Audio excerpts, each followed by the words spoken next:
नमस्कार, मैं हूं जितेंद्र सिंह चौहान और आप देख रहे हैं कोटा खबरी। हाड़ौती संभाग की हर बड़ी और अहम महत्वपूर्ण खबर के साथ एक बार फिर से हाजिर हैं। चलिए शुरुआत करते हैं आज की 10 बड़ी खबरों के साथ। प्रधानमंत्री नरेंद्र मोदी के ईंधन बचत संदेश को अमल में लाते हुए कोटा जिला प्रशासन ने अनोखी पहल की है।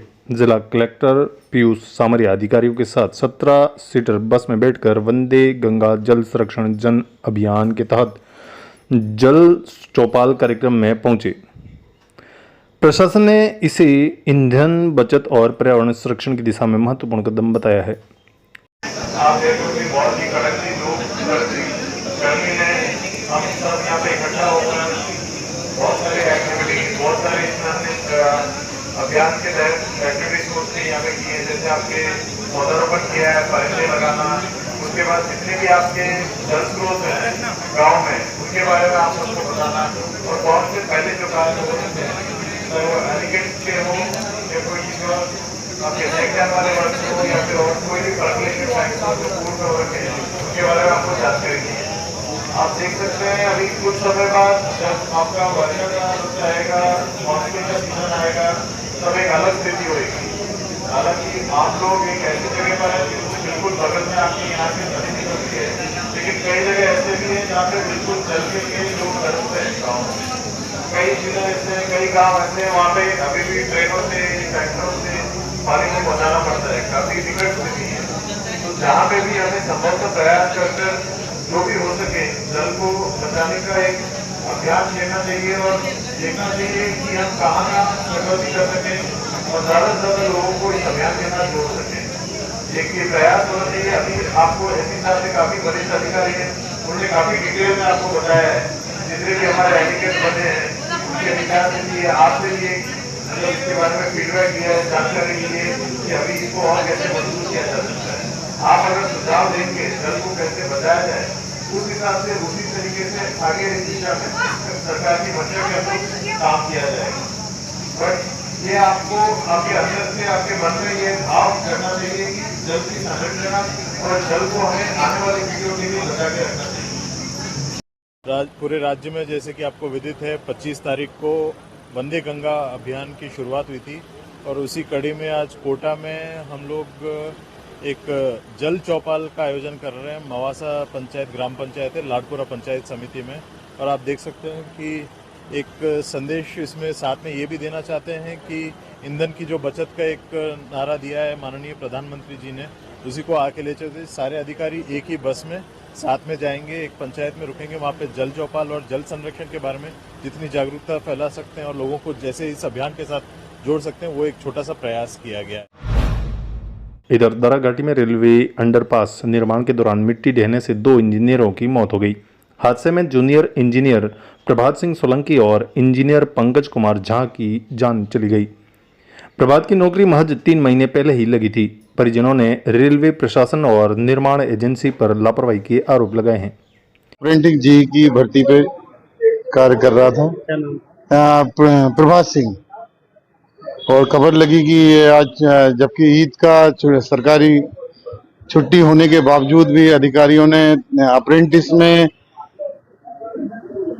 कार्यरत है वो इतने बड़े काम पे उसको लगाया, और वो भी छुट्टी वाले दिन। ट्रेनिंग में लापरवाही बिल्कुल सामने दिख रही है, सब अधिकारियों की लापरवाही है।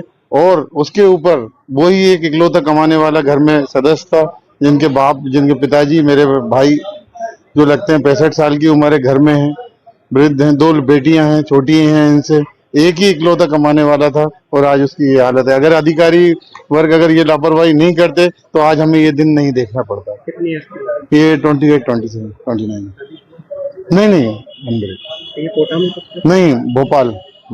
यहाँ कब से? यहाँ 3 महीने ज्वाइनिंग करी ना मैंने। आप 3 महीने अभी अप्रेंटिस जी की भर्ती से हुआ था जी, ट्रेनिंग पीरियड में था, और जबकि इतने बड़े कार्य में अधिकारियों ने लगाया। ये घोर, इसको मैं कहूंगा कि ये बड़े अधिकारियों की लापरवाही है जो एक नए नवेले को इतने बड़े कार्य में उन्होंने लगाया। बैरिकेड वगैरह कुछ सिस्टम वहाँ पे लगाना था? बिल्कुल लगाना थे। जब हम तो खैर भोपाल से, हम रात को, हमें 8 बजे सूचना मिली और हम ऑन द वे थे। रात को हम वहाँ उस जगह पे 1:30 बजे के तकरीबन में उधर स्पॉट पे, साइड पे पहुंचा तो उसी गति से काम चल रहा था। ना किसी के पास हेलमेट थे, ना किसी के पास अपने से कोई बैरिकेड लगे हुए थे। ये वहां देखने को मिला। तो इससे हमें अंदाजा लगा कि जब ये पोजीशन इतनी बड़ी घटना होने के बाद ये स्थिति थी, तो जब नहीं हुई थी तो क्या हुआ होता वो सेफ्टी पॉइंट ऑफ व्यू से कुछ नहीं है। बिल्कुल मुझे नहीं लगा सर जी। मैं कैलाश भोपाल से जायज़ा ले रहे थे, उस समय सडन अनफॉर्चुनेटली ये मिट्टी कोलैप्स हो गई वहाँ पे, और हमारे जो 2 सुपरवाइजर्स हैं वो चपेट में आ गए।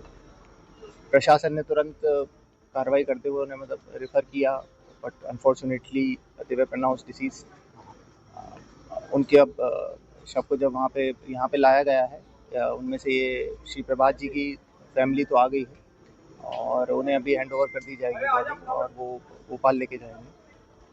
वहीं जी संजय जाग जी की फैमिली को अभी आना है, उसके बाद पोस्टमार्टम की प्रक्रिया वगैरह करके उनको भी दे दी जाएगी। ये अनफॉर्चुनेट इंसिडेंट है, इसमें बहुत ज़्यादा कुछ प्रशासन कर नहीं सकता, लेकिन जो भी मदद नॉर्म्स के हिसाब से होती है, इमीडिएट रिलीफ की, एम्बुलेंस की व्यवस्था की, वो प्रशासन द्वारा करी जा रही है, और भी जो सहायता उन्हें है वो प्रदान करी जा रही है। कल डीआरएम सर, इंजीनियरिंग विभाग के अधिकारी भी अवेलेबल थे इस दुखद क्षण में। ये पूरे रेलवे परिवार के लिए बहुत दुखद घटना है। ड्यूटी पे रहते हुए स्टाफ की जान जाना सबके लिए बहुत दुखद घटना रही है। इसमें आगे अभी जो फिर कार्रवाई होगी उसकी जो जांच वगैरह है, वरिष्ठ अधिकारी अभी साइट पे भी पहुंच के और देख रहे हैं। प्रिकॉशन सारे लिए गए थे एलएचएस की वर्किंग में, लेकिन जो भी कारण रहे हैं उसकी जांच करी जाएगी। सर क्या बेसिकली चल क्या रहा था किस तरह का काम? ये आपको पता है दरा अंडरपास में एक बड़ा काम चल रहा है, जिसमें कि कोटा को जो ट्रैफिक जाम दरा की नाल में लगता है उससे मुक्ति दिलाने के लिए, और वहीं बॉक्स पुशिंग का कार्य चल रहा था। गर्डर लॉन्चिंग का कार्य कुछ दिन पहले हुआ था। बॉक्स पुशिंग के कार्य के समय जो साइड से जो मिट्टी थी वो अचानक से, ये लोग वहाँ इंस्पेक्शन कर रहे थे, ऐसा रिपोर्ट होता है कि वो अचानक से कोलैप्स हो गई और उसके कारण ये दुखद घटना हुई। सर अलग अलग शिफ्टों में काम चल रहा था, नाइट के टाइम पे भी काम चलता था? नाइट के टाइम पे बहुत ज़्यादा एकदम काम तो नहीं चलता है, सारा लाइट और उसमें चलता है, लेकिन इंस्पेक्शन वगैरह जो है वो चल रहे होते हैं, और बाकी वहाँ पे साइट पे लोग वगैरह रहते हैं वहाँ पे देखने के लिए कि भाई कैसा है, कोई और अनटूवर्ड ना हो जाए। ये ऐसी साइट्स हमेशा 24 आवर्स मैन रहती हैं। तो ये दोनों अधिकारी साइट देखने गए थे, निरीक्षण करने? हाँ, इसमें एक एसएससी था और एक जेई था, और वहाँ साइट पे यही इंस्पेक्शन का ही पार्ट था कि सब चीज़ ठीक से है, वो वही देखने गए थे। अनफॉर्चुनेटली यहाँ से बाकी लेबर जा चुकी थी? बाकी कुछ लेबर वहाँ पे अवेलेबल थी, कुछ जो मेन काम करने की लेबर थी वो चली गई थी, बट लेकिन जो क्योंकि जैसे मैंने बोला कि कंटिन्यूस सर्विलेंस में रहता है, कुछ और लोग भी वहाँ पे थे जिन्होंने तुरंत रिलीफ अरेंज करी, इनको हेल्प करी, और जैसा बताया जा रहा है 15-20 मिनट में उनको हटा के और हॉस्पिटल पहुँचाने की व्यवस्था की। प्रथम दृष्टया में कोई नेग्लिजेंसी?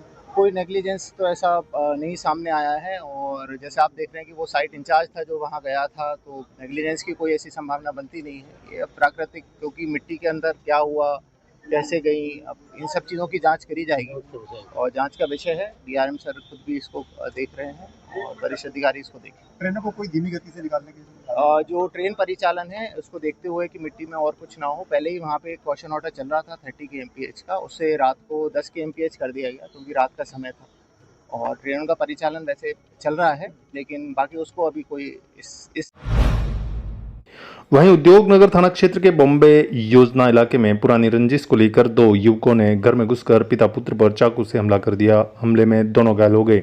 बचाव के दौरान बेटे ने आरोपी का चाकू छीन लिया, जिससे एक आरोपी भी घायल हो गया। पुलिस ने मामला दर्ज कर जांच शुरू कर दी है। वहीं उद्योगनगर स्थित डीसीएम सीमेंट प्लांट में काम के दौरान मजदूर रामपाल नीचे गिर गए, जिससे उनकी मौत हो गई। साथ ही मजदूर उन्हें एमबीएस अस्पताल लेकर पहुंचे, जहां डॉक्टरों ने मृत घोषित कर दिया। पुलिस मामले की जांच में जुट गई है। इधर केथुन इलाके में एक स्वान एम्बुलेंस में महिला की स्वस्थ बच्चे ने जन्म लिया। मानस गांव निवासी पूजा मेघवाल को अस्पताल ले जाते समय रास्ते में ही डिलीवरी हुई। एम्बुलेंस स्टाफ की मदद से सुरक्षित प्रसव करवाया गया। जच्चा और बच्चा दोनों स्वस्थ हैं।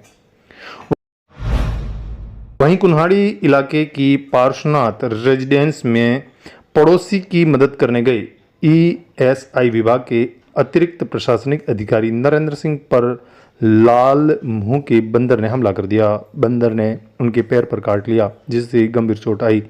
कॉलोनी के लोगों ने बंदर के आतंक से शिकायत की है। ये घर में बंदर 2 दिन से घुसा हुआ है और मैंने निगम के सभी अधिकारियों को फ़ोन लगा लिया, न तो निगम की हेल्पलाइन पे फ़ोन लग रहा है, न उठा रहे हैं। फॉरेस्ट डिपार्टमेंट में फ़ोन लगा लिया, वो बोलते हैं हमारे कार्य क्षेत्र में नहीं आता, कहीं से कोई कॉन्टैक्ट नंबर नहीं मिल पा रहे हैं। और ये 3-4 जनों को काट चुका है कॉलोनी में। इतना खतरा बना हुआ है कि हर आदमी अपने घर में दुबक के बैठा है। अभी की स्थिति ये है कि ये घर पे कब्जा करके बैठा हुआ है बंदर। अब इस बंदर की क्या स्थिति है, एनिमल हेल्पलाइन नंबर कहीं कोई कुछ काम नहीं कर रहा, स्थितियाँ बहुत ख़राब है। कनवास थाना पुलिस, साइबर सेल और डीएसटी टीम ने नेशनल हाईवे 52 पर हुई 12,77,000 रुपये की लूट के मामले में फरार इनामी आरोपी रोहन जागा को गिरफ्तार किया है।